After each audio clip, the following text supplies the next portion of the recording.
ایک سوال جو مجھے شاید شروع میں کرنا تھا وہ رہ گیا، وہ میں اب کر لیتا ہوں. یہ جو تھانوی سلسلہ ہوتا ہے، تو اس میں یہ آپ حضرات ایک مخصوص ٹوپی پہنتے ہیں، اس کی کیا تاریخ ہے اور اس کی کیا اہمیت ہے؟ یہ یعنی تھانویوں کی نشانی ہے، یہ کہاں سے چلی ہوئی آئی ہے، یہ کیا سین ہے اس کا؟ یہ دوپلی ٹوپی کہلاتی ہے. ہاں جی، یہ میرے خیال سے سہارنپور کے لوگ زیادہ تر اس طرح کی ٹوپیاں اوڑھتے تھے، اور قاری طیب صاحب بھی اسی طرح کی ٹوپی اوڑھتے تھے، لیکن اس کی صرف شیپ میں فرق ہو جاتا ہے. کبھی کسی نے ذرا سی یوں کھولی اور اوڑھ لی، اور ہمارے والد صاحب کی یہ شیپ بنا کے اوڑھتے تھے. یہ ٹوپی جو ہے یہ ایک اس میں کوئی شک نہیں ہے کہ ایک سمبل ہو گیا، اور جو بھی اس طرح کی ٹوپی اوڑھ کے دیکھتے ہیں وہ کہتا ہے یار یہ تو مولانا احتشام الحق تھانوی صاحب کی. حالانکہ مولانا اشرف علی تھانوی اس طرح کی ٹوپی نہیں اوڑھتے تھے، وہ پنچکولیہ ٹوپی ہوتی تھی اور خانقاہی ٹوپی جس طرح کہہ لیں تو وہ اوڑھتے تھے. لیکن یہ کہ تھانوی پتہ نہیں، مجھے تو لوگ بتاتے ہیں کہ میں ابا کی شکل ہوں.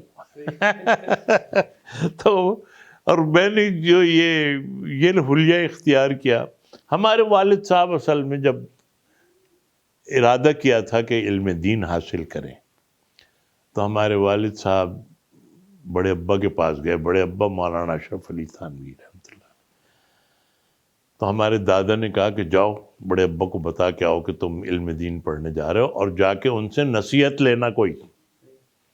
تو ہمارے ابا سائیکل پہ گئے، اور لباس کیا تھا ان کا، وہ کف والی قمیص کالر والی، اور اور چوڑے پجامے کے چوڑے پائنچے کے پجامے.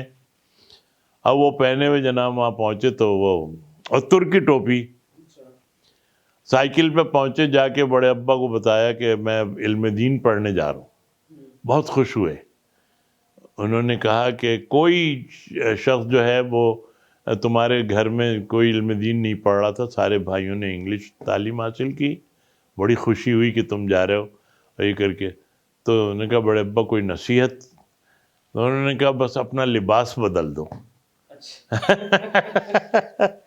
تو وہ دن اور بالکل آخر وقت تک ابا نے پھر یہی کرتا پاجامہ اور دوپلی ٹوپی اور یہی وہ اختیار کیا لباس.